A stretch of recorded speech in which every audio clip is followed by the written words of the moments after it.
ओम शांति। ओम शांति। ओम शांति।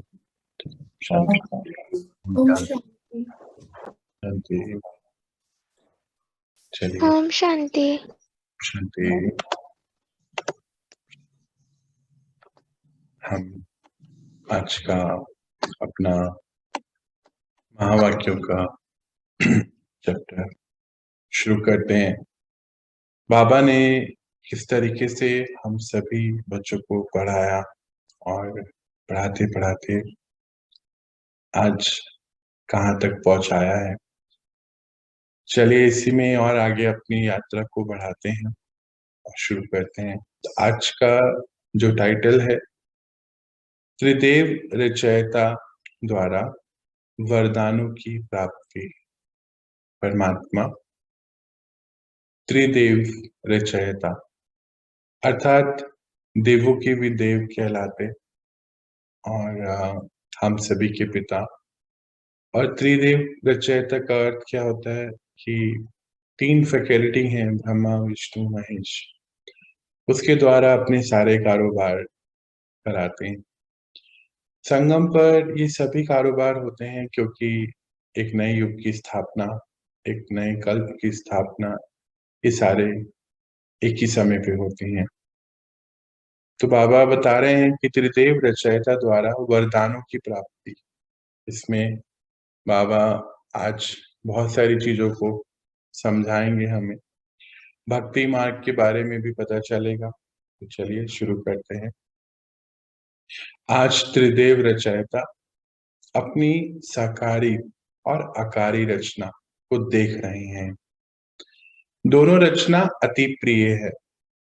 परमपिता परमात्मा अपने सभी बच्चों को देख रहे हैं और आकारी अर्थात हम अभी शरीर में हैं और सकारी अर्थात शरीर में है और आकारी आत्माएं हैं और शरीर में शरीर धारण किया हुआ है।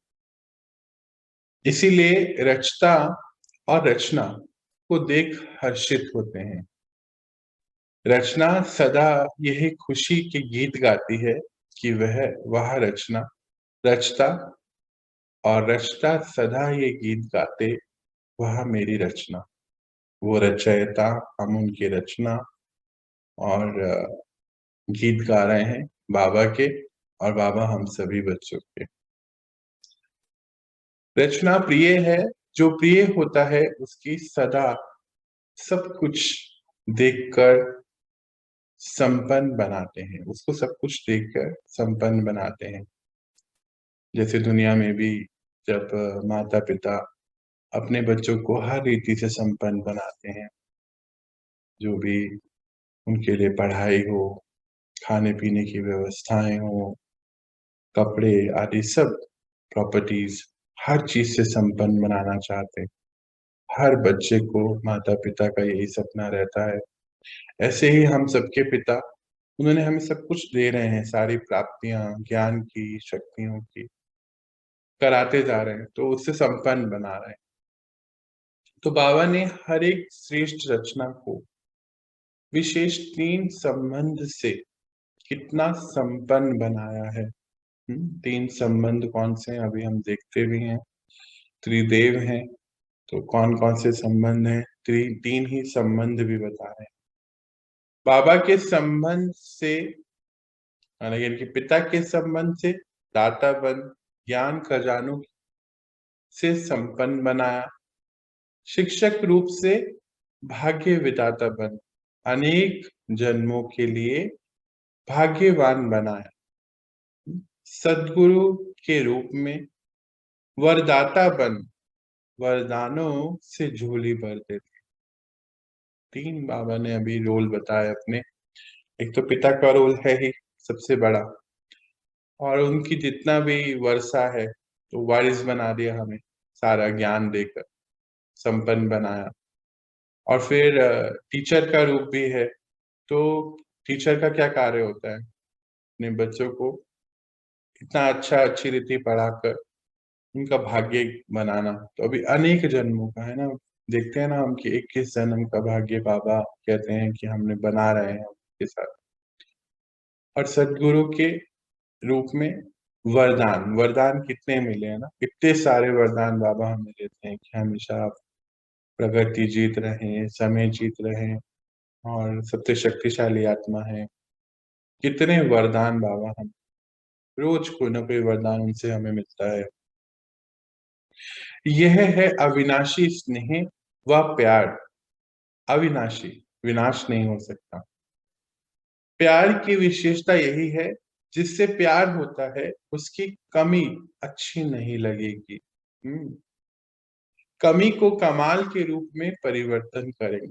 बाबा क्या बता रहे हैं कि हम सभी बच्चों से बहुत प्यार करते हैं, और क्योंकि प्यार करते हैं तो जिससे प्यार है उसकी कमी कोई अच्छी नहीं लगेगी बाबा को, और इसीलिए कमी को वो परिवर्तन करते हैं कमाल के रूप में। ये तो अब हम सभी देख ही रहे थे समय से। बाबा को बच्चों की कमी सदा कमाल के रूप से में परिवर्तन करने का सदा शुभ संकल्प रहता है। प्यार में बाबा को बच्चे यानी कि पिता को बच्चों की मेहनत देखी नहीं जाती। जैसे लौकिक में भी अगर कोई हो, हाँ, और उसके रोल कितने हैं, जैसे कि मान लीजिए एक बच्चा है और उसके पिता भी हैं तो सारा वर्षा दिया, और शिक्षक हैं तो पढ़ाई भी कराते हैं, और सदगुरु के रूप में भी हैं। तो तीनों रोल अगर निभाते हैं तो बच्चे को हर चीज प्रदान करते हैं। कहते हैं आप बच्चे, हमने आपको सब कुछ दिया है, सब कुछ तो दिया मैंने आपको, तो मेहनत की क्या आवश्यकता है, मेहनत क्यों है, सब कुछ करा रहे हैं। तो बाबा यही बोल रहे हैं कि प्यार से, प्यार में बाबा को मेहनत देखी नहीं जाती है। कोई मेहनत आवश्यक हो तो करो, लेकिन ब्राह्मण जीवन में मेहनत करने की आवश्यकता ही नहीं है, क्योंकि दाता, विधाता और वरदाता तीनों संबंध में इतने संपन्न बन जाते हो कि बिना मेहनत रूहानी मौज में रह सकते हो। वर्षा भी है, पढ़ाई भी है, और वरदान भी। हाँ, बाबा क्या बता रहे हैं यहाँ पे कि मेहनत तो अच्छी नहीं लगती है बच्चों की। ठीक है, कोई मेहनत है तो जरूर करिए, पर ये वाला जो जीवन है इसमें मेहनत है ही नहीं, क्योंकि बाबा ने हमें तीन उनके रूप में, कौन कौन से रूप है, दाता के रूप में, विधाता के रूप में, और सारे उन्होंने वरदान भी दे दिए, पढ़ाई भी पढ़ाई, वर्षे में सारी शक्तियां भी मिल गई, हर चीज बाबा ने हमें दी है। तो मेहनत किस चीज की है, आगे बढ़ाते हैं अपने आप को।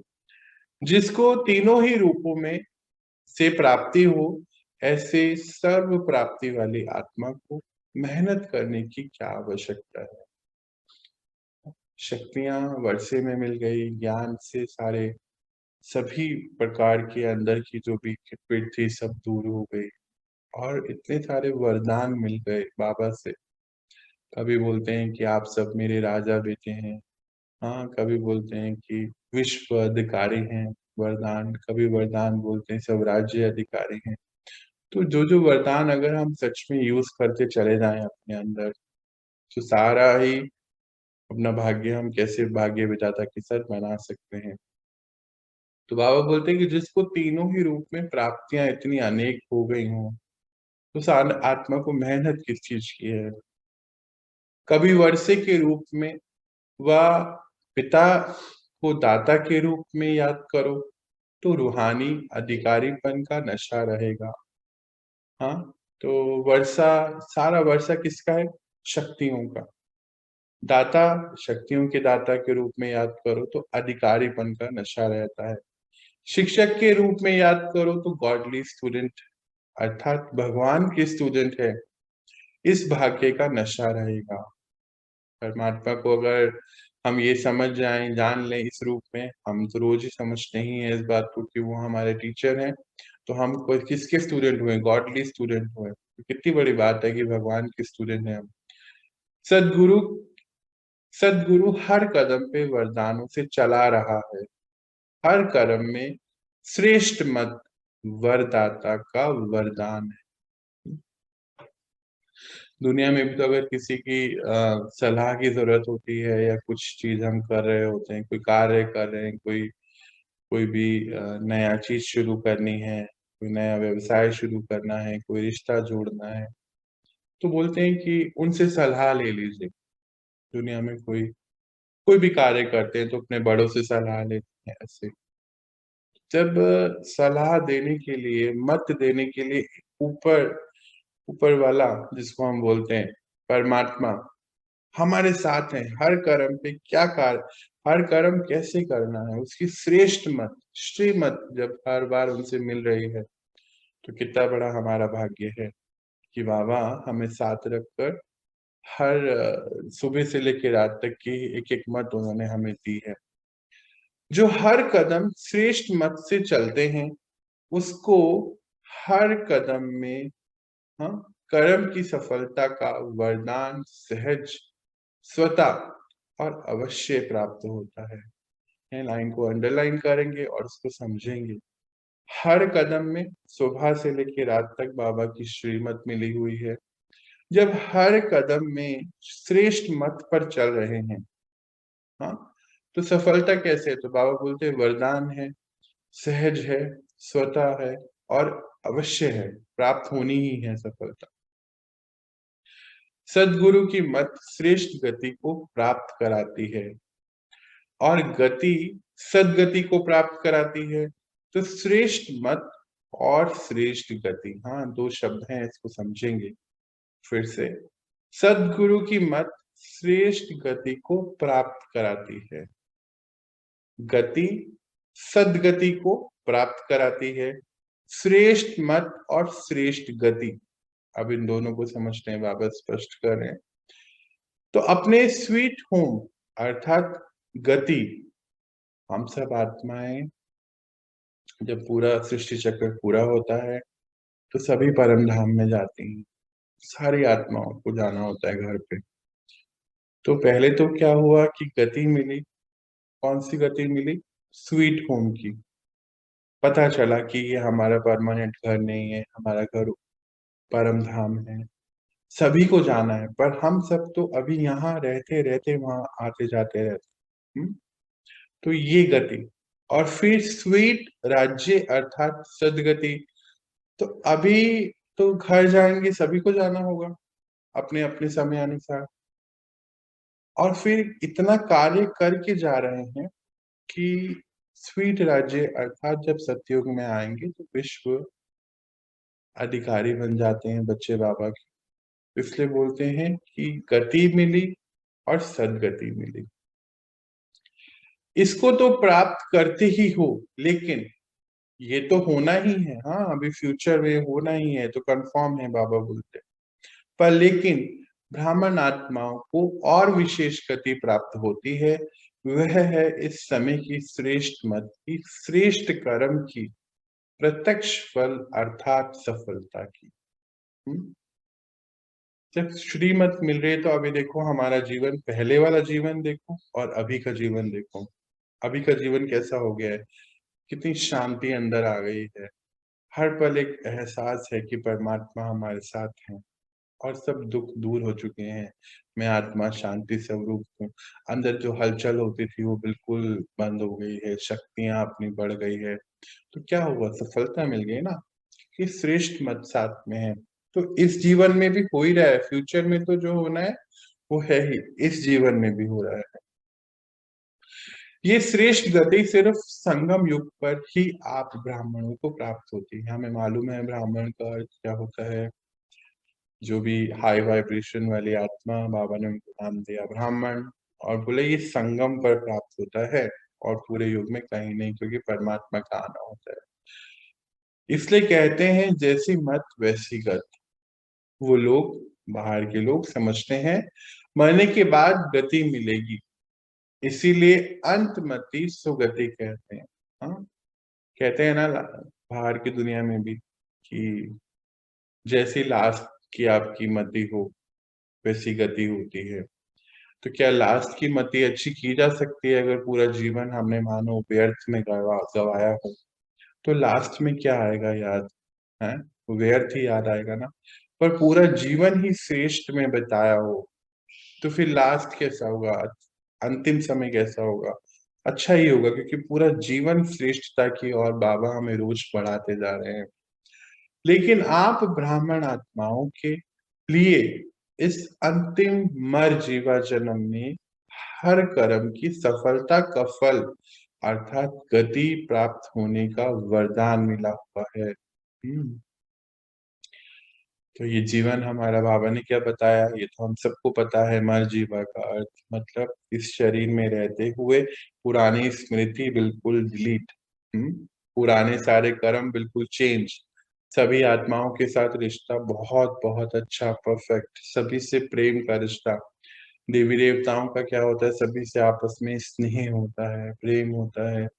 तो पूरे विश्व की सब आत्माओं के प्रति शुभ भावना, शुभकामना। यहाँ किसी के भी प्रति कोई अकाउंट नहीं है। हाँ, किसी के लिए, किसी भी आत्मा के प्रति हमारा कोई कार्मिक अकाउंट नहीं बचा। सब धीरे धीरे सब फिनिश करा दिया बाबा ने। यहाँ पे कोई खिटपिट नहीं है, किसी के प्रति कोई आकर्षण नहीं, ना अच्छा ना बुरा, ना वस्तु ना भी किसी व्यक्ति के प्रति। तो ये सारा कार्य बाबा ने अब हमें कब कराया, इस अंतिम जन्म में। अंतिम जन्म का अर्थ क्या है, इस कल्प का हमारा अंतिम जन्म। और उसमें भी हमने नया जन्म ले लिया, शरीर में रहते हुए परमात्मा को समझा, मैं आत्मा हूँ ये समझा, तो मर जीवा जन्म हुआ। पुरानी स्मृति, पुराने कर्म, पुराने कार्मिक अकाउंट सब क्लियर कर दी और नई चीजें अपने अंदर हमने उजागर करी। बाबा से जब ज्ञान लिया, अपनी शक्तियों को, ज्ञान को बराबर निरंतर आगे बढ़ाते जा रहे हैं। तो सफलता यही हमें मिलती जा रही है। फल, सफलता का फल क्या मिल रहा है, आज हम कितने सुख शांति में हैं, संपन्न महसूस करते हैं, अंदर से कुछ होता नहीं है, नींद अच्छी हो गई है। ये कितनी मतलब सफलताएं ही है बेसिकली तो ये सारे। हाँ, तो फल अर्थात गति प्राप्त होने का वरदान मिला होता है। वर्तमान और भविष्य, आज का और भविष्य में क्या, विश्व अधिकारी है ना, याद है ना अभी सतयुग का। तो वर्तमान और भविष्य सदा गति सदगति है ही, गति और सदगति है ही। याद है हम एक बार पढ़ रहे थे, तो हमने तीन आत्माओं के तीन मोशन पढ़े थे, जिसमें गति, दुर्गति और फिर सदगति थी। सदगति का समय ये वाला होता है। तो गति भी हो गई हमारी, गति होते होते सदगति भी हो रही है, क्योंकि फिर ये डायमंड एज है, उसके बाद तो फिर गोल्डन एज, सिल्वर एज, तो उसके बाद तो फिर धीरे धीरे धीरे नीचे आ रहे हैं। इस समय हम अभी चढ़ती कला उड़ती कला हमारी चल रही है। भविष्य का के इंतजार में नहीं रहते हो, संगम की प्राप्ति का यही महत्व है। हमें भविष्य की कोई इंतजार नहीं है, परमात्मा का संग इतना अच्छा है कि भविष्य तो पता ही है, बिल्कुल उज्जवल है, अच्छा है। पर इस संगम में कितना आनंद है, क्योंकि उसके बाद तो बाबा मिलेंगे नहीं, इसलिए इस समय तो परफेक्ट है हम सभी के लिए। अभी अभी कर्म करो और अभी अभी प्राप्ति का अधिकार लो। अभी कर्म किया, अभी प्राप्ति का अधिकार लो। इसको कहते हैं एक हाथ से दो, दूसरे हाथ से लो। कभी मिल जाएगा, वह भविष्य में मिल जाएगा, यह दिलासे का सौदा नहीं है। बोलते ना अभी आपको मिल जाएगा, आगे देखो कितना अच्छा होगा। तो भविष्य का सौदा जो है, नहीं भविष्य में मिलेगा आगे जाके, तो ऐसा नहीं है। हाथों हाथ का सौदा है, तुरंत दान महापुण्य, ऐसी प्राप्ति है। क्योंकि वर्तमान में देखो कितनी प्राप्ति है, भविष्य तो है ही बिल्कुल, पर वर्तमान जीवन भी कितना अच्छा हो गया। निडर बन गए, कलयुग से दूर हो गए, तो कलयुग की कोई भी चीज नहीं है साथ में, परेशानियां नहीं है, दिक्कतें नहीं है, एक दूसरे के प्रति सबके लिए सम्मान की दृष्टि है, एक जैसी दृष्टि है, कोई ऊंचा नहीं नीचा नहीं, कोई काला नहीं गोरा नहीं। अंदर से कितनी सारे लोग लाज सब एक जैसे होते जा रहे हैं, सभी के प्रति एक जैसे। अमीर गरीब छोटा बड़ा कुछ होता ही नहीं है, हम सभी आत्माएं परमात्मा के बच्चे, सभी आत्माओं के प्रति शुभ भावनाएं। तो कैसा हो गया ना जीवन, कितना हल्का हो गया आज ये। इसको कहते हैं झटपट का सौदा। भक्ति में इंतजार करते रहो, मिल जाएगा मिल जाएगा। भक्ति में भक्ति में इंतजार करने को होता है ना, आज मिलेगा कल मिलेगा भक्ति का फल। तो बाबा बोलते तो झटपट का सौदा है। बाबा के बने और सब प्राप्तियां हुई और झटपट से हो गया। तो हुआ ना, अभी कितने कितने महीने ही हुए हमें, पर आज देखो हम सबकी जो स्थिति है वो कितनी अच्छी हो गई है।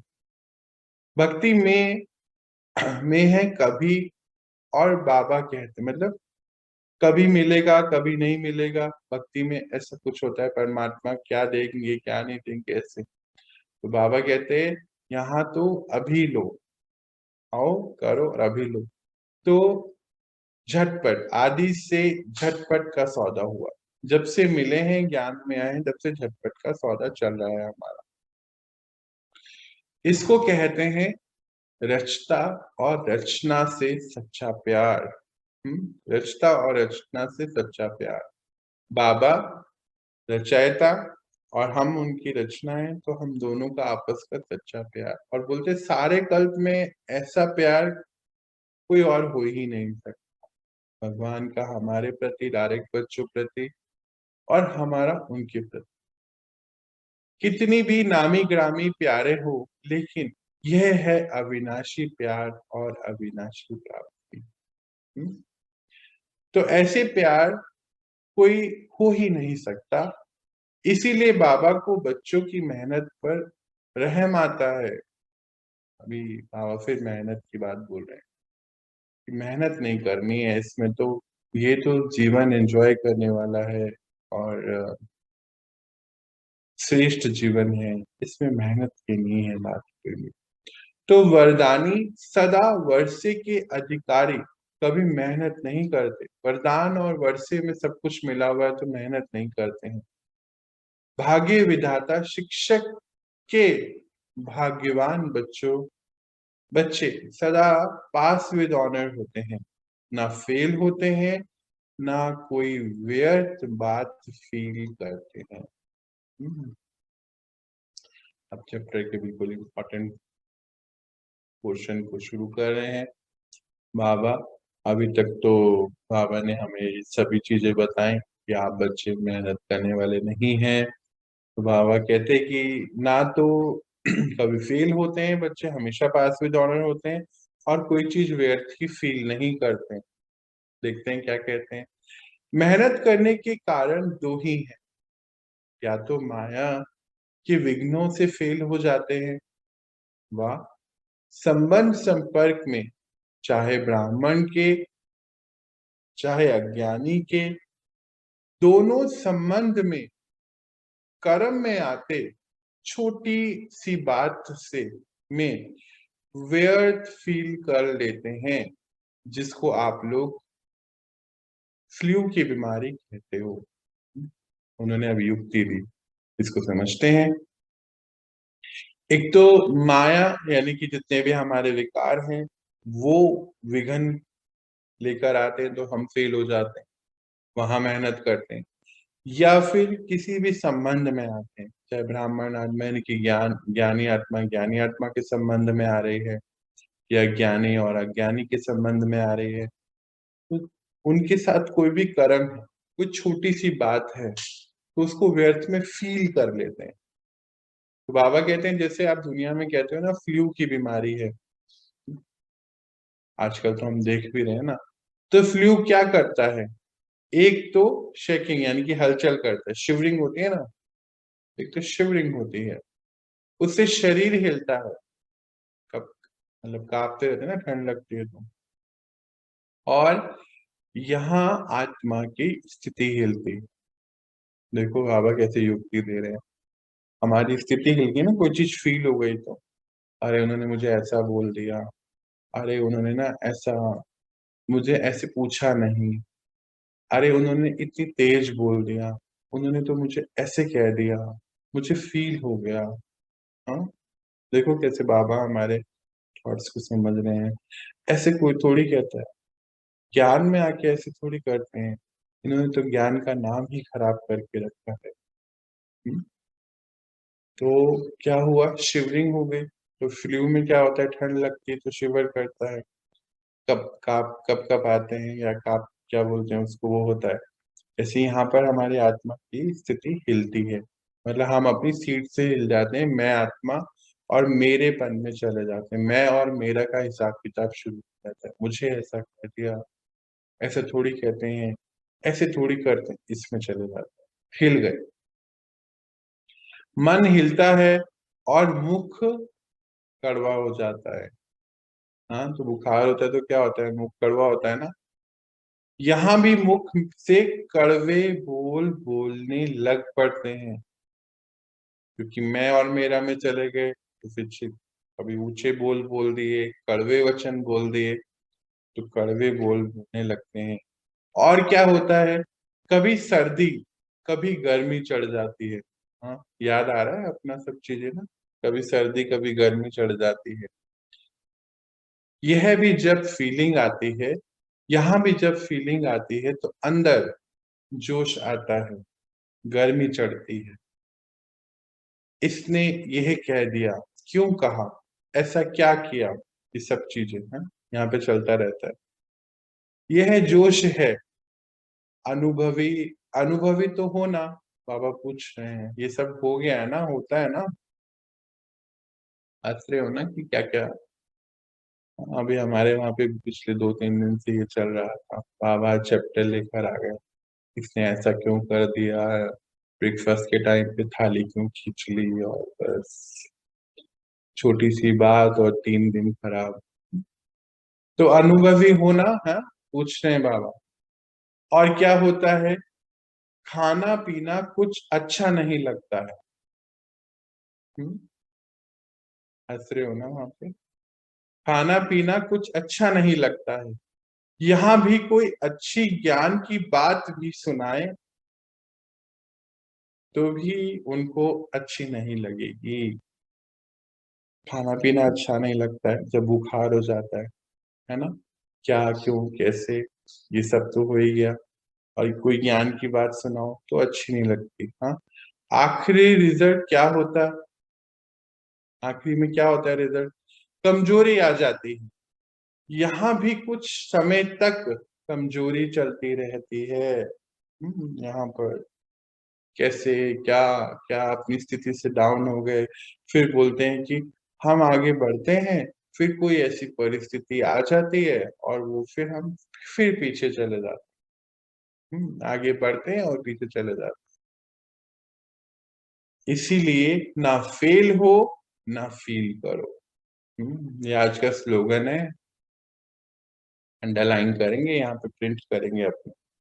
इसीलिए ना फेल हो, किसी भी परिस्थिति में फेल नहीं होना है। पास विद ऑनर, बाबा के बच्चे 2 दिन पहले क्या बोल रहे थे बाबा, 2-3 दिन, शिव बाबा के बच्चे और फेल हो जाए, ऐसा कैसे हो सकता है, नहीं हो सकता ना।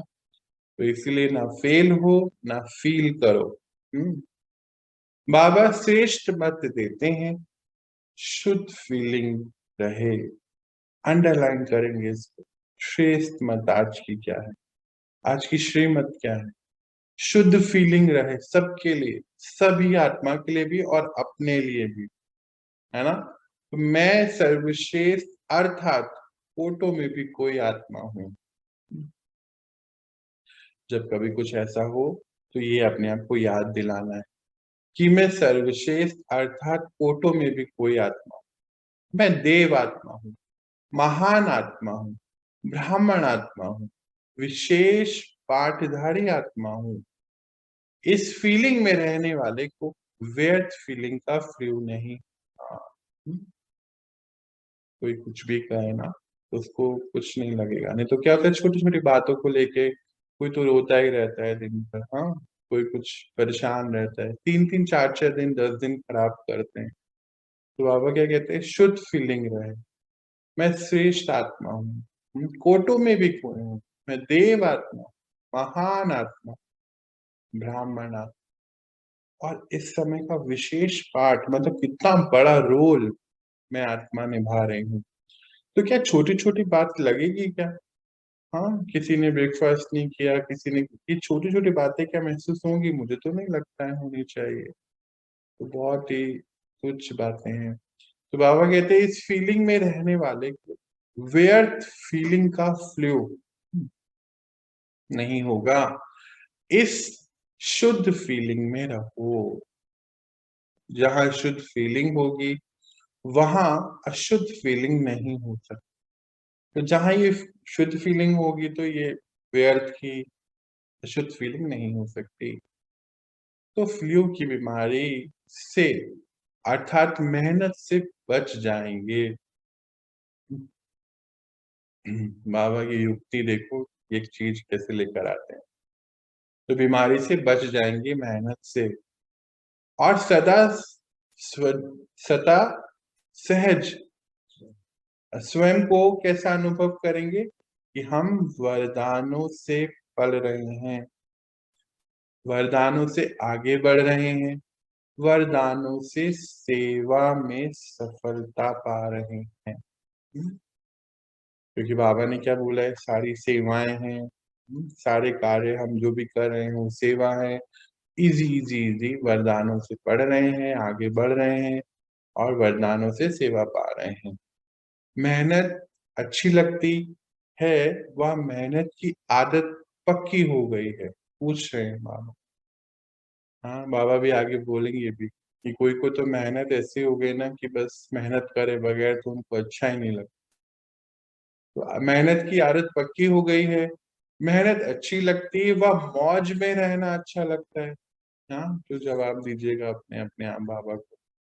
तो पूछ रहे हैं कि मेहनत अच्छी लगती है कि मौज में अच्छा रहना, मौज में रहना अच्छा लगता है। कोई कोई को मेहनत के काम बगैर और कोई काम अच्छा नहीं लगता है। उनको कुर्सी पर आराम से बैठाएंगे तो भी कहेंगे हमको मेहनत का काम दो। यह तो आत्मा यह तो आत्मा की मेहनत और आत्मा के 63 जन्म मेहनत कर, सॉरी मैं दोबारा पढ़ रहा हूँ। यह तो आत्मा की मेहनत है और आत्मा 63 जन्म मेहनत कर थक गई है। मतलब पिछले 63 जन्मों से हमें मेहनत करने के संस्कार आ गए। क्यों? क्योंकि 63 जन्मों से परमात्मा को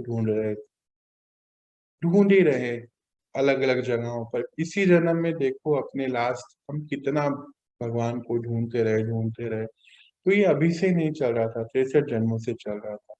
तो बाबा बोले किन्हीं को तो बिठा के कुर्सी पे अगर बिठाएंगे बिना तो बोलेंगे कि नहीं हमें कोई मेहनत का कार्य दो, क्योंकि आदत पड़ गई है इतने जन्मों से। तो 63 जन्म ढूंढते रहे बाबा को, भगवान को। कितने ढूंढने में मेहनत लगती है ना। तो थके हुए पहले ही हो, तो 63 जन्म मेहनत कर चुके हो। अब तो परमात्मा मिल गए, अब क्यों मेहनत कर रहे हो? बाबा ये कहना चाहते। इतने समय से थके हुए थे, आत्मा का संस्कार है, तो अब मेहनत नहीं करनी है। हाँ, हमेशा पास विद ऑनर होना है और फील नहीं करना। फील क्या करना है? स्वच्छ फीलिंग रखनी है, शुद्ध फीलिंग रखनी है, वो बाबा ने बताई। अब एक जन्म तो मौज में रहो, 21 जन्मों का भविष्य की बात है। ये जो जन्म हमें है संगम पर, ये मौज में रहने का है। हाँ, तो ये 21 जन्मों का फाउंडेशन है। लेकिन यह एक जन्म विशेष है, मेहनत और मौज दोनों का अनुभव कर सकते हो। दोनों का अनुभव है इसमें। भविष्य में तो वहां यह सब बातें भूल जाएंगी। जब सतयुग में आएंगे तो ये सब बातें याद नहीं रहेंगी। मजा तो अभी है। क्यों? क्योंकि पहले मेहनत करके आए हैं और अब मौज लेंगे तो मजा आवे ना। पिछले 63 जन्मों से मेहनत करी, बाबा से नहीं मिले थे तो मेहनत ही कर रहे थे, अब उनसे मिले तो मौज का जीवन है। तो दोनों जीवन आज हम जी रहे हैं। मेहनत खत्म हो रहा है, मौज हो रही है। मजा तो अभी है, दूसरे मेहनत कर रहे हैं, आप मौज में हो। अच्छा, दूसरे तो बाहर हम देखो ना कितने बस मेहनतों में लगे हुए हैं। इसने ये बोल दिया तो परेशान है, कुछ ऐसा हो गया, डर है, कितने प्रकार के उनको डर है। और अनसर्टेन है सब चीजें बाहर, उसमें वो दुखी भी होते हैं। पर आप लोग तो सब अभी स्टेबिलिटी पे आते जा रहे हो, मौज में हो, आगे बढ़ते हैं। फिर पूछ रहे हैं बाबा, हाँ आपने भक्ति की है, कितने जन्म भक्ति की है? इस जन्म में तो नहीं की है, कहीं की है ना? कितने जन्म भक्ति करे? पिछले 63 जन्म हम बता रहे थे ना बाबा से मिलने के लिए, द्वापर से भक्ति शुरू हो जाती है, भगवान को ढूंढते हैं। कितने जन्म के? इस जन्म तो नहीं करी ना, अब तो नया जन्म ले लिया है। आपकी भक्ति पहले जन्म में पूरी हो, बाबा के साथ मिलते ही पूरी हो गई। कब से फिर भक्ति शुरू की? द्वापर से शुरू करी थी ना। कौन कौन से मंदिर में की? तो भक्ति की भी आदि आत्माएं हों और ज्ञान मार्ग की भी आदि आत्माएं। इसका अर्थ समझते हैं। जब द्वापर में भक्ति शुरू हुई तो हम सब आत्माओं ने भक्ति शुरू कर दी। जब ज्ञान मिला, जब ज्ञान की शुरुआत हो गई, तो सारी आत्माएं धीरे धीरे ज्ञान में आते चले। तो मतलब वहां की भी भक्ति मार्ग की भी और ज्ञान मार्ग की भी आदि आत्माएं हो। आदि की भक्त भक्त में अविचारी, मैं बोल नहीं पा रहा हूं इसको, अव्यभिचारी, इसका अर्थ होता है एक की भक्ति। पहले जैसे द्वापर में शुरू हुआ तो शिव की भक्ति शुरू हो गई थी, तो हम सभी आत्माओं ने की भक्ति शुरू करी, फिर शिव से मिल लिए, अब शिव बाबा से, तो ज्ञान की हमारी जो जर्नी शुरू हो गई। तो भक्ति का भी आनंद लिया, मतलब श्रेष्ठ आनंद में हमने भक्ति करी, और सुख उस समय के प्रमाण कम नहीं हुआ। बाबा ने बोला क्योंकि एक ही की भक्ति तब करते थे तो सुख तभी भी था, और जब बाबा से मिले तो सुख तो सारे मिल ही गए। वह सुख और आनंद भी अपने स्थान पर श्रेष्ठ रहा। हाँ, द्वापर से जब भक्ति शुरू हुई तो वह भी हमारा श्रेष्ठ था। अब आगे भक्त माला में आप हो, फिर पूछते हैं, अभी इसको भी क्लियर करेंगे। जब भक्ति आपने शुरू की तो भक्त माला में नहीं हो, इसको समझेंगे। बाबा पूछते हैं कि आप भक्त माला में हो, या फिर जब भक्ति आपने शुरू करी तो भक्त माला में नहीं हो। भक्त बने या भक्त माला में थे? हाँ, अभी आगे बढ़े तो अपने आप ही क्लियर होता जाएगा। अभी सब सोच रहे हो कि हम थे व नहीं थे, विजय माला में भी थे, भक्त माला में भी थे। पुजारी तो बने लेकिन भक्त माला में थे, भक्त माला अलग है। हाँ, अब इस पैराग्राफ को हम समझते हैं। एक तो संगम पर विजय माला बनी, याद है बाबा 2 मालाएं बना रहे थे, जो 1 नंबर फिर बाकी 2 नंबर, है ना? तो विजय माला कौन है? जो आत्माएं ज्ञान लेकर अपनी स्थिति इतनी ऊंची बनाती चले जाती हैं और बिल्कुल डिटैच, हाँ, सबसे न्यारे, सबसे प्यारी स्थिति में पहुंचती हैं। तो बाबा यहाँ पे कंपैरिजन भी कर रहे हैं और बता भी रहे हैं। बोले भक्ति को तो छोड़ चुके हो, तो भक्त माला में हो या अभी इस माला में आ चुके हो, विजय माला में। फिर ये भी बता रहे हैं कि आप सभी बच्चों ने भक्ति तब शुरू करी थी, अब ज्ञान मिला तो ज्ञान में भी आगे बढ़ चुके हैं। अब यहाँ 2 बातें हैं, भक्ति करके छोड़ के, यानी कि भक्त का प्रारब्ध जो मिला हमें भक्ति का, वो ये ज्ञान मिला। अब ज्ञान में आगे बढ़ते जा रहे हैं तो विजय माला में आए। तो बाबा बोलते उसमें भी सबसे विजय थे और आज भी विजय हो, ये का लगभग अर्थ है कहने का, कि वहां भी आगे थे, यहाँ भी आगे हो और पूजनीय बनते जा रहे। तो आप तो ज्ञानी सो भक्त बने, पहले ज्ञान से भक्ति में आए और फिर भक्ति से फिर ज्ञान में आए। वह है ही भक्त, जो बाहर आत्माएं हैं वो भक्ति हैं। तो भक्त माला और ज्ञानियों की माला में अंतर है। हाँ, ज्ञानियों की माला है विजय माला। और जो सिर्फ भक्त हैं, ऐसे 9 भक्त जो भक्ति के बिना और बात सुनना ही नहीं चाहते। 9 का अर्थ क्या होता है? भक्ति में भी कोई 9 प्रकार की भक्ति होती है, दास भक्ति और अलग अलग प्रकार की भक्ति। तो बोलते हैं कि जो बाहर भक्त आत्माएं हैं, वो भक्ति के अलावा कुछ सुनना ही नहीं चाहते। इसको पूरे को पैराग्राफ को समझेंगे ना तो बहुत चीजें हैं इसमें, बहुत सारी बातें हैं जो बाबा कहना चाहते हैं, तो उसको समझते चले जाएंगे। और जहां नहीं समझ आए तो वहां पूछना है। तो भक्ति माला में क्या होता है कि बाहर जो आत्माएं हैं जो भक्ति में चल रही हैं, अभी अपने आप की भी चेकिंग क्या आज भी हम भक्ति में तो नहीं चल रहे हैं? बाबा उसके बारे में भी अभी बताएंगे पूरा। हम तो विजय माला में आ गए ना, भक्तों की माला में नहीं है ना। पूजनीय देवात्माएं या पूज्य देवात्माएं बन रहे हैं। तो बाबा क्या बताते हैं यहाँ पे? भक्तों की माला में और विजय माला में अंतर है। जो सिर्फ भक्त हैं वो तो कोई और बात सुनते ही नहीं, उनको भक्ति ही समझ में आती है, वो उतनी हिम्मत करते ही नहीं है। हाँ, अपने आप को श्रेष्ठ समझते हैं कि हम भक्ति हैं, भक्त श्रेष्ठ समझते हैं। तो भक्त माला अलग है, ज्ञान माला अलग है। तो पहले अब हम पूरे सृष्टि चक्र को देखते। हाँ, तो आज से शुरू करते हैं हम अंतिम समय से, संगम से। तो संगम में हम भक्ति से कहाँ पहुंचे? ज्ञान में। तो ज्ञान मिला तो फिर हम कहाँ पहुंचेंगे? देवी देवताओं के रूप में। फिर देवी देवताओं से सतयुग त्रेता 2500 साल ऐसे। फिर द्वापर से हम शिव को ढूंढना शुरू करते हैं, भगवान। तो जो इतने बड़े श्रेष्ठ रोल निभाते निभाते तो अब बहुत सुंदर भक्ति शुरू कर देते हैं। अब भक्तमाला में जाते हैं, पर जब लास्ट में हमें परमात्मा मिल जाते हैं इस समय, तो हम फिर वापस से ज्ञान माला में आ जाते हैं। और यही हमारा चक्र है। तो इसीलिए 9 लाख से 33 करोड़ आत्माओं का गायन है। बाकी पूरे 780 करोड़ का गायन नहीं है।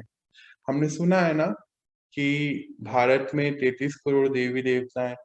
तो क्या सबके लिए ज्ञान है? नहीं। ये बाबा यहाँ बताना चाहते हैं कि वो भक्तों की माला है और आप ज्ञान की माला है, विजय माला है। तो भक्ति भक्ति जरूर की, लेकिन भक्त माला में नहीं कहेंगे।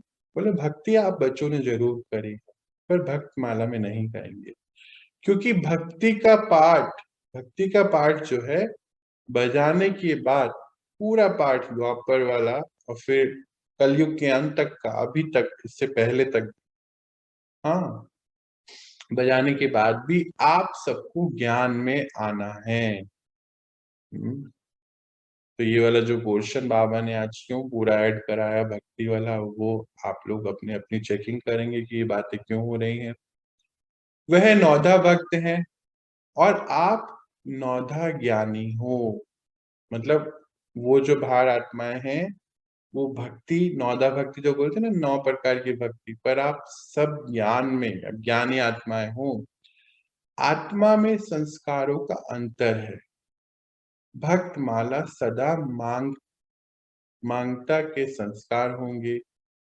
मैं नीच हूँ, पिता ऊंचे हैं, बाबा ऊंचे हैं, भगवान ऊंचा है, यह संस्कार हूँ। भक्तों में हम बोलते हैं ना, पढ़ते भी हैं, मैं नीच हूँ, पापी हूँ, आप ये हो वो हो, ऐसे देखते थे ना भक्ति में, तो कितने हमारे ऐसी चीजें हमने देखी हैं। तो बोलते हैं जो आत्मा के संस्कारों का अंतर है वो क्या है? भक्ति में मांगता के होंगे, हाँ, और जो वो रॉयल रूप मांगने के संस्कार होंगे, और आप आत्माओं के अधिकारीपन के संस्कार हैं। इसीलिए परिचय मिलते ही अधिकारी बन गए। समझा? तो हमारे जो संस्कार हैं, परमात्मा क्या बता रहे हैं? जैसे बाबा से मिले तो अधिकार हो गया परमात्मा का हमारे ऊपर, उनकी सभी शक्तियां ज्ञान के ऊपर, तो हमारे अधिकारीपन के संस्कार हैं। बाहर आत्माओं के मांगता के संस्कार हैं। भक्तों को भी कोई जगह दो। हम अब बोल रहे हैं भक्तों को भी जगह जगह दो ना। या वो भी करोगे या ये भी करोगे, उनको भी कोई जगह दो। दोनों में आप आएंगे क्या? अब ये जो पूरा लास्ट का बाबा ने भक्ति वाला क्वेश्चन आज ऐड कराया, वो अपनी चेकिंग है हमारी सबकी कि हम दो रास्तों पे तो नहीं चल रहे हैं। बाबा आज पूछ रहे हैं दोनों में आप आएंगे क्या? उन्हों को भी अधिकार, हाँ, आधा कल्प उनका भी है, आपका भी आधा कल्प है। 2500 साल आपके हैं और फिर आधा कल्प द्वापर से भक्तों का है। उन्हों को भी गायन माला में आना ही है। फिर भी दुनिया वालों से तो अच्छे हैं। बाबा अब उनकी भी तारीफ कर रहे हैं भक्ति की। अब इसका मतलब ये नहीं सोचना कि हाँ बाबा ने बोला है कि हाँ भक्ति करो। बाबा तो पूरा पूरा एक एक पॉइंट को क्लियर कर रहे हैं। फिर चेकिंग हमारी अपनी। हम्म बाबा क्या बोल रहे हैं? उन्हों को भी मौका दो गायन माला में आने का। फिर भी दुनिया से तो अच्छे हैं। और तरफ तो बुद्धि नहीं है, बाबा की तरफ ही है। शुद्ध तो रहते हैं, पवित्रता का फल मिलता है गायन योग्य होने का। आपकी पूजा होगी, उन्हों की पूजा नहीं होती। सिर्फ स्टेचू बना के रखते हैं। इस पूरे पैराग्राफ को हम दोबारा से पढ़ेंगे, जो 3 लाइनें पढ़ी हैं। एक तो पहली बात बाबा ने बोला कि उनको भी मौका दो। फिर उन्होंने बोला कि गायन माला में आते हैं। अब बाबा ने क्या बोला कि चलो अच्छा है, बुद्धि इधर उधर तो नहीं, एक तरफ है, शुद्ध है, पवित्रता है, का फल मिलता है। वो क्या है कि गायन योग्य होते हैं। पर आपकी पूजा होती है, उन्हों की पूजा नहीं होती। सिर्फ स्टेचू बना के रखते हैं गायन के लिए। मीरा का कभी मंदिर नहीं होगा। देवताओं मिसाल, यानी कि देवताओं की मिसाल मीरा की पूजा नहीं होती, सिर्फ गायन है। अभी लास्ट जन्म में चाहे किसी को भी पूज ले में, धरनी को भी पूजें और वृक्ष को भी पूजें, लेकिन नियम प्रमाण उन्हों का सिर्फ गायन होता है, पूजन नहीं। आप पूज्य बनते हो तो आप पूजनीय आत्माएं हो। यह नशा सदा स्मृति में रखो। पूज्य आत्माएं कभी कोई अपवित्र संकल्प को टच भी नहीं कर सकती। अंडरलाइन करेंगे इस बात को। हम सब कौन है? बाबा ने बोला देव आत्माएं, देवकुल की पवित्र आत्माएं, पूज्य आत्माएं, पूजनीय आत्माएं। तो कोई भी अपवित्र संकल्प नहीं होना चाहिए। ऐसे पूजनीय बने हो, पूज्य बने हो। अच्छा, आज बाबा ने हमें भक्ति को भी क्लियर किया और पहले फेल और फीलिंग को भी क्लियर किया। तो बाबा पूछ रहे हैं ऐसे पूजने बने हो, अभी तक अपने आप को ऐसा बना लिया है? और फिर बाबा का फेवरेट बात है, अच्छा हम आप समझ गए हैं, अब आप कर ही लेंगे। और अच्छा बाबा का प्रति, हम सभी आत्माओं का उनके प्रति बहुत बहुत प्यार और सम्मान। अच्छा, इसमें कोई कुछ पूछना चाहता है तो प्लीज पूछिए। अब अभी क्लियर हुआ? कई लोगों के मन में शायद सवाल होगा कि भक्ति का क्या है, क्या करना चाहिए कि नहीं करना चाहिए। तो बाबा ने बहुत क्लियरली उसका आंसर दे दिया कि अभी भी भक्ति करते रहेंगे, भक्तों के लिए भी कोई जगह छोड़िए। और आप कौन हैं? आप देवकुल की पवित्र आत्मा है, पूजनीय आत्मा है, पूज्य आत्मा है। और एक रास्ते पे चलने वाले हैं, दो रास्ते पे नहीं चलिए। और जितनी भी भक्ति वाली आत्माएं हैं उनके स्टेचू बनते हैं, आपके नियम प्रमाण पूजाएं होती हैं, मंदिर बनते हैं। तो ये सब चीजें उन्होंने बहुत क्लियरली, किसी का कोई क्वेश्चन होगा तो प्लीज बताएं। चलिए कोई कुछ कहना चाहता है, पूछना चाहता है, और नहीं तो फिर हम मेडिटेशन शुरू करते। तो आज का दिन मनन चिंतन का है। आज बाबा ने जो जो बातें बोली उसको समझना है और समझ के आगे बढ़ना है। और हम शुरू करते हैं ध्यान, थोड़ी देर का बीज रूप स्थिति का। आप सभी के माइक्रोफोन में ऑफ कर रहा हूँ, स्क्रीन भी ऑफ कर रहा हूँ। आराम से बैठी कुछ देर बीज रूप स्थिति पिछले कुछ दिनों से हम प्रैक्टिस कर रहे हैं।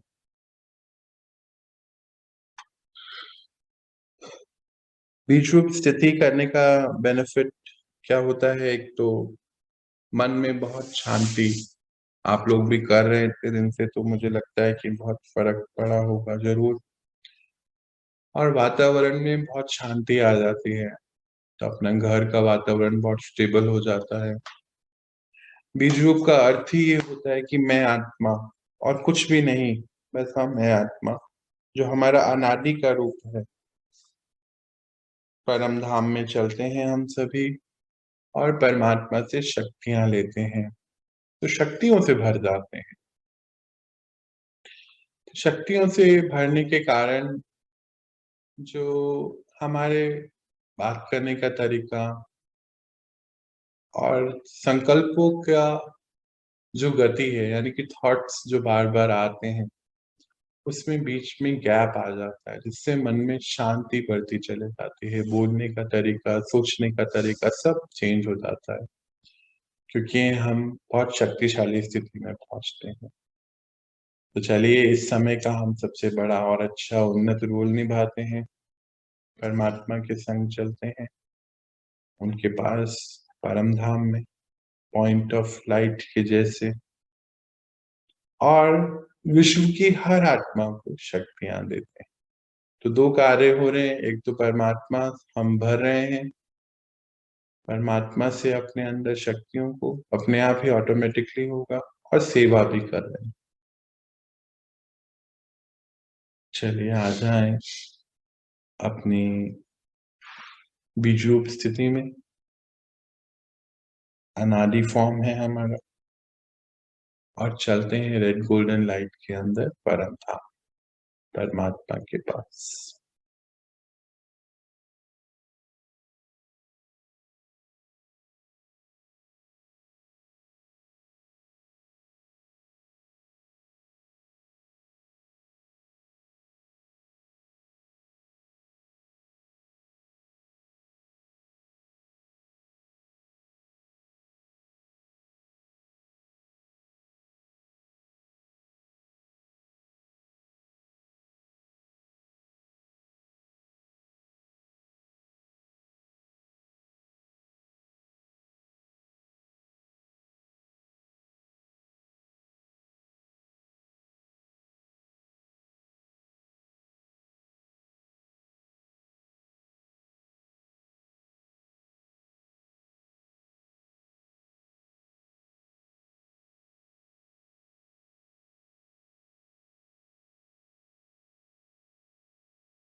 चलिए आते हैं अपनी नॉर्मल स्थिति में।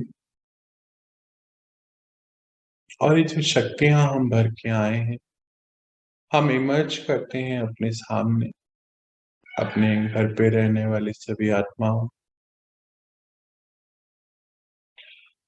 रिलेटिव्स को, फ्रेंड्स को, नेबर्स को, सभी को इमर्ज कर लेते हैं और अपने नयनों द्वारा सभी को दृष्टि प्रदान करते हैं शक्तिशाली।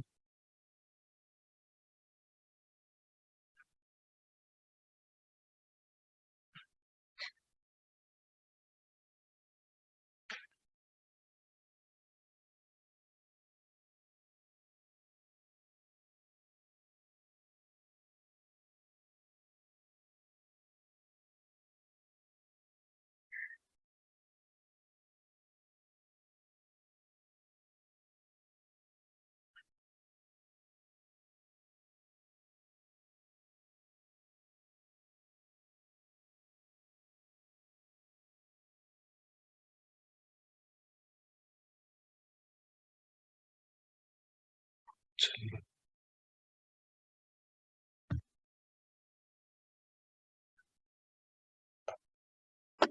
आते हैं अपनी नॉर्मल स्थिति में। शांति।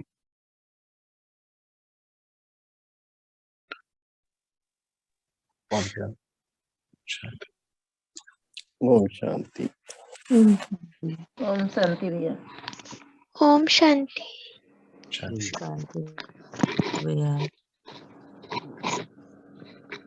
आज हमें बाबा ने जो बातें बताई हम उसके चिंतन करेंगे और डिफरेंस बताया भक्ति मार्ग का और ज्ञान मार्ग का, कि भक्ति मार्ग में मांगते वाली स्थिति में रहते हैं, ज्ञान मार्ग में अधिकारी उनकी स्थिति में रहते हैं, परमात्मा की शक्तियों पर, उनके वर्षे पे हमारा अधिकार होता है।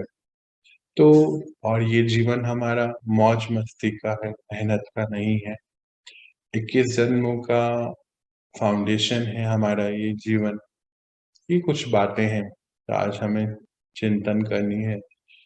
भक्ति मार्ग ज्ञान मार्ग में डिफरेंस बताया बाबा ने, इसको बहुत ध्यान से समझना है कि आज ये क्वेश्चन क्यों आया, इसको भी देखना है किसके लिए आया, इसको समझना है और अपनी इस यात्रा को बहुत सुंदर रीति आगे बढ़ाना। अभी एक छोटा सा सेशन आएगा, आप प्लीज उसको ज्वाइन कीजिए और मुझे रिलीज कीजिए। हम कल मिलते हैं और अपनी इस पढ़ाई को आगे बढ़ाते हैं। तो आप सभी, आज तो बाबा ने कितने सुंदर बोला ना, सभी महान आत्माएं हैं, देव आत्माएं हैं। तो आप सभी देवी देवताओं को, बाबा के मीठे बच्चों को मेरा बहुत बहुत प्रेम, दिल की दुआएं, शुभकामनाएं। आप सदा सुखी रहें, बाबा के इस दिखाए रास्ते पर चलते रहें और मौज में रहें। हम मिलते हैं कल और पढ़ाई को आगे बढ़ाएं। ओम शांति।